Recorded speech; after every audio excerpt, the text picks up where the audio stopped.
जय हिंद दोस्तों, स्वागत है आपका हमारे YouTube channel VN Singh classes में। जो इकोनॉमिक्स में हम लोग बात कर रहे थे, जो इन्फ्लेशन होता है उसे कैसे मेज़र किया जाता है। तो भारत में इन्फ्लेशन को मेज़र करने के दो तरीके हैं, एक आपका WPI होलसेल प्राइस इंडेक्स और एक आपका CPI consumer price index.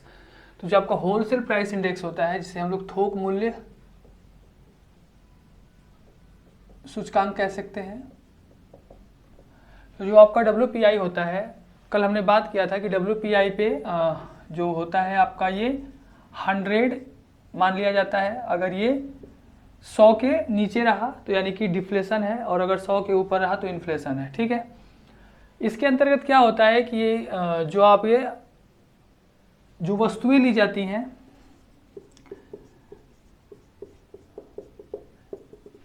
WPI के अंतर्गत अगर हमें इन्फ्लेशन मेजर करने के लिए क्या होता है, इसमें सिर्फ वस्तुएं ली जाती है, यानी कि सिर्फ गुड्स लिया जाता है। इसके अंतर्गत सर्विसेज नहीं आती हैं।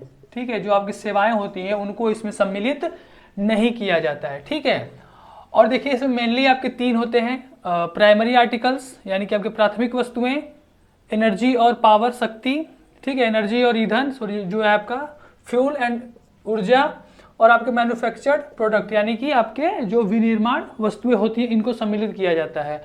इसके अंतर्गत एक आपका बेस ईयर होता है। पहले जो था 2011-12 के पहले 2004-5 बेस ईयर था। अभी जो बेस ईयर चल रहा है वो आपका 2011 से 12 का बेस ईयर चल रहा है।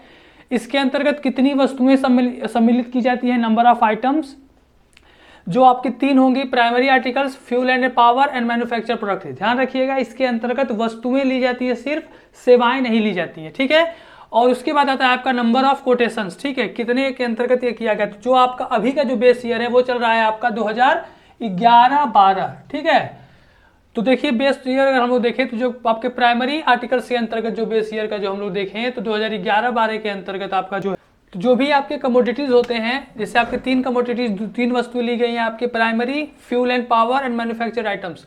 तो सबसे पहले आपका बेस ईयर जो है वो आपका 2004-5 था।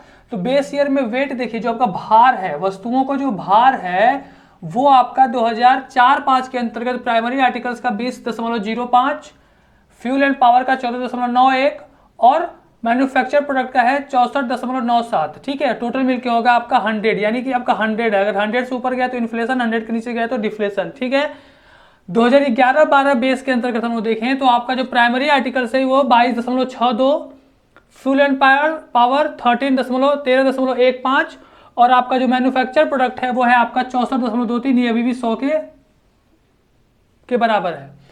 अब अगर जो नंबर ऑफ आइटम्स जो सम्मिलित किए गए हैं, यानी कि जो वस्तुएं सम्मिलित की गई हैं 2004-5 के अंतर्गत, जो आपके प्राइमरी आर्टिकल्स में 102, 2011-12 के अंतर्गत बढ़ के हो गया 117। फ्यूल एंड पावर को सम्मिलित किया गया था 2004-5 में 19, जो अब घटा के कर दिया गया है 16।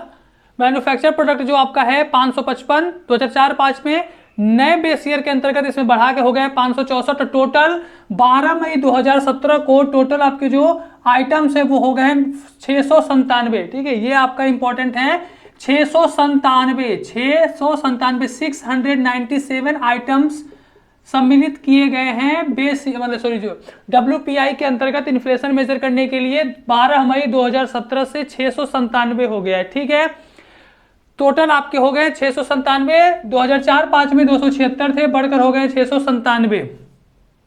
अब बात करें नंबर ऑफ कोटेशंस, तो नंबर ऑफ कोटेशन 2004-5 में आपका था 597 आपके primary articles, sorry 579, 579, 72 fuel and power और 4831 जो आपके थे मैन्युफैक्चर प्रोडक्ट।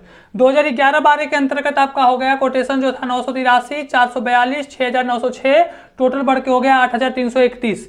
ठीक है, अब ये तो हो गया मेजरमेंट करने का तरीका, कैसे हम लोग WPI पे कौन कौन से आइटम्स लेते हैं, क्या लेते हैं, कैसे लेते हैं, ये तो आपका हो गया। ठीक है, अब ध्यान दीजिएगा WPI का सबसे बड़ा प्रॉब्लम क्या है। WPI से मेजरमेंट करने पे अगर हम इन्फ्लेशन इसके अंतर्गत अगर हम मेजर करते हैं तो सबसे बड़ी दिक्कत क्या है, सबसे बड़ी दिक्कत क्या है कि देखिए जो सबसे ज्यादा जो भार है और सबसे ज्यादा जो आइटम्स है और सबसे ज्यादा कोटेशन है वो आपका है तीसरा, मैन्युफैक्चर एंड प्रोडक्ट, यानी कि जो विनिर्माण जो वस्तुएं हैं उसका भार सबसे ज्यादा है। ठीक है, अगर हम WPI के अंतर्गत जो इन्फ्लेशन पता कर रहे हैं, इसके अंतर्गत सबसे ज्यादा जो भार है वो है आपका मैन्युफैक्चर प्रोडक्ट। लेकिन जो नॉर्मल जो कंज्यूमर है जो ऑर्डिनरी कंज्यूमर है, जो आम आदमी है, उसका इससे कोई लेना देना है नहीं। ज़्यादातर हम इन सब चीज़ों से हमें कुछ खरीदने और का कोई मतलब होता नहीं है। तो इससे हम लोग कह सकते हैं कि एक तरह से जो क्लियर इन्फ्लेशन है वो पता नहीं चलता है।